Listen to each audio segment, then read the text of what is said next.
All right, normally I upload these Blue Jackets updates on Monday, but like I mentioned in a post, if you didn't see it, I had some audio equipment issues. There's been some new stuff brought in, so hopefully there won't be any more delays to my normally weekly uploads unless something completely new pops up. So we're going to be talking about the back-to-back that the Blue Jackets had over the weekend against the Maple Leafs. That's been the only games the Blue Jackets have played since we last uploaded, since I last made an update for the Blue Jackets.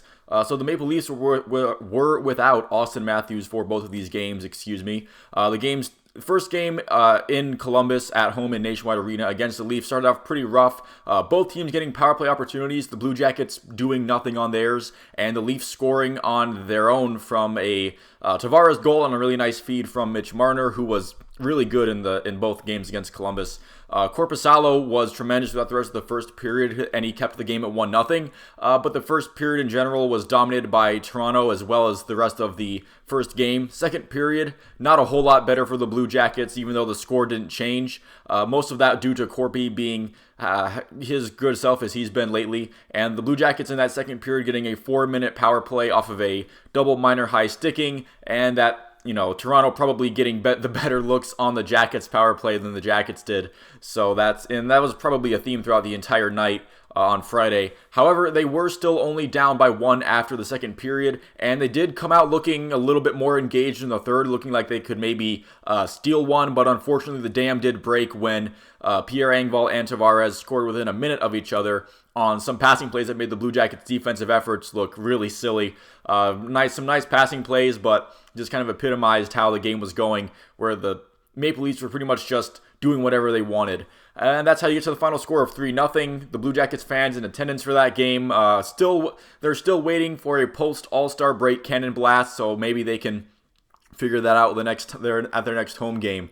Saturday against the Maple Leafs the next day, they would come back and actually put together a much better effort and come out with a 4-3 win. Lane Peterson's paperwork, they got him off of waivers from Vancouver a while back. His paperwork is now good to go. He can join the team whenever, but he wasn't in the lineup because I don't think they've even had him in the building yet because of that paperwork, so it's going to be a little bit before he gets in the lineup or stuff like that. The game looked like it was going to be a rerun of the last game, just with Merzlikins in net instead of Corpy. Nylander scoring early, and Michael Bunting also scoring off another assist from Mitch Marner.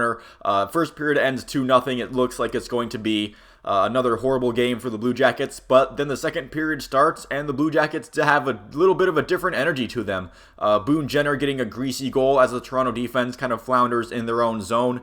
On that goal, Kirill Marchenko getting his first NHL assist, kind of disappointingly so, just for the novelty's sake of, we were hoping he would score, 20 goals before getting his first assist or whatever and break the record that's been held for nearly 100 years now, but I guess he'll have to just settle for, being in the echelon of guys who haven't played, they were playing in like the 1920s with how many goals scoring before getting an assist first.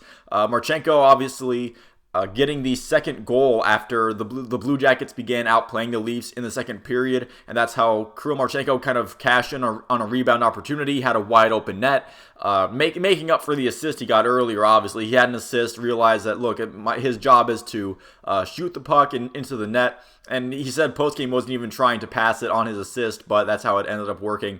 And eventually, before the Blue Jackets, we as fans can even get excited about actually playing in a game where they might, have a chance at winning this one, Sean Corrali pots in a goal, putting the Blue Jackets in the lead 3-2 after 2 periods.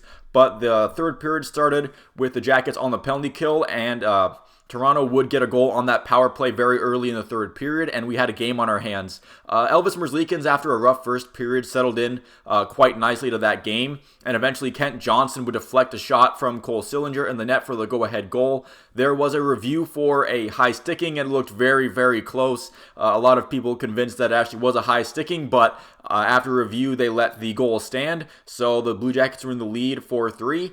Toronto pushing pretty hard. They pulled the goalie out pretty early in the game, considering they're only down 1, and they got some good chances, but Elvis Merzlikins and the Blue Jackets defense as well, I thought they had a bit of a much better effort after that first period, stood firm enough to eke out a win in regulation. So the Blue Jackets splitting their back-to-back with the Toronto Maple Leafs, which is probably just about as good of a result as can be, realistically expected for. I thought the Blue Jackets seemed to get more engaged into the the games as the series got a little chippier. There seemed like there was some kind of a little bit of nastiness between the two teams that kind of helped the Blue Jackets, get up and go in this one, even though, Toronto dominated the first game and the first period, but I guess that there was enough incidents where they said enough was enough and started to play a little bit more of a hard-nosed game, and Toronto just wasn't ready for it in the second period of that second game, and that's how we get to where we are.